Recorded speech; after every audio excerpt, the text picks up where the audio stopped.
Welcome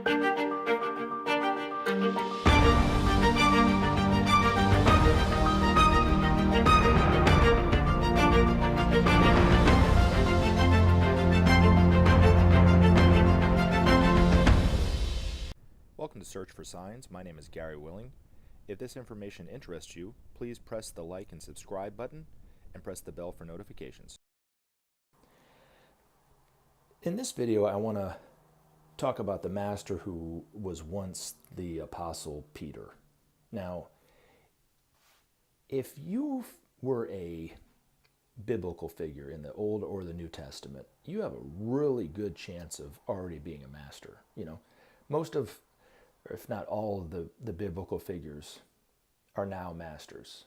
Some of them have stayed and sacrificed opportunities to go to, higher work in other areas of the cosmos, and some have chosen to stay here and help, and we're always fortunate that they've done that, because if it wasn't for those sacrificial, masters that have done this work in helping us, where would we be, right? But this particular master, the Master Morya, is very well known in esoteric and New Age circles, a lot like the master who was once Saint Germain. Again, like that, the master who was Saint Germain, the Master Rakuzi, or Rakosi, however you pronounce his name, people lay claims that they received messages from the Master Morya too. And it's up for you to decide if you listen to these people on YouTube or, see a tape of them or something like this. It's up for you to decide whether it's real or not. I'm not here to tell you who I think is legitimate and, giving messages and not. But he has worked through two very famous disciples. Helena Blavatsky was one who was the founder of the Theosophical Society, and the other one is a slightly lesser known Russian disciple, Helena Rorich, both Helenas. I guess he likes girls named Helena. But the one thing, a couple things that really struck me about this particular master is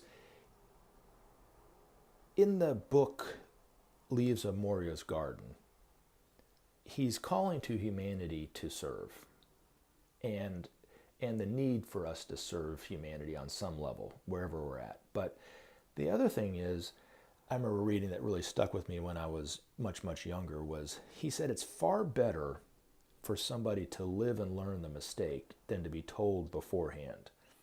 And with the exception, I think, of Atlanta drivers. Again, with the Atlanta drivers, right? I don't know if you've ever seen this wherever you live, but you're driving down the street and somebody pulls out in front of you, you almost hit them, and you slam on your brakes, and you look, right where your car would have hit them, there's a big dent that somebody hit them there in that same spot before. So obviously they haven't learned the lesson the first time, you know what I mean? But with the exception of Atlanta drivers, everyone else needs to, we can tell them, but we need to live and learn the mistake. A lot of times, like the Atlanta drivers, more than once before we get it. But once we get it, right? It's like riding a bike, But the other thing too is, when he was Peter, I remember reading when I read the gospel story, a lot of times theologians and religious philosophers don't really look at it from this perspective. But when he said in front of everybody that he saw Jesus as the Messiah, as the Christ, I can't imagine the bravery that it took to do that. It would seem like it would be a very easy thing to do, but I bet you it wasn't. Now, I'm not a betting man. That's the second time I've said I'd bet, so maybe I am a betting man. But, looking at it historically, the people of the time, and Peter was obviously some of the, part of the people of the time, they were steeped in superstition and fear. And he had the courage to not only, he had the ability, and he was fortunate enough to recognize it, but he had the courage to speak out about it.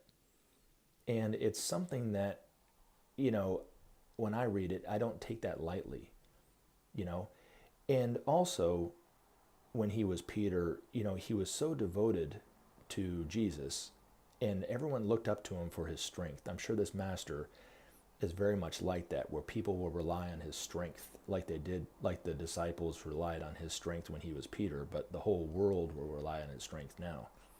And, you know,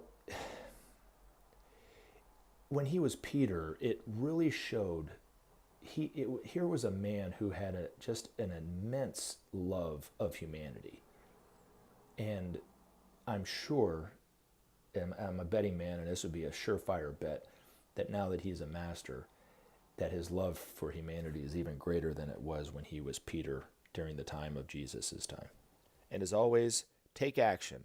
Help SOP save our planet. Thanks for listening, and we look forward to talking to you again in future videos. Have a great day.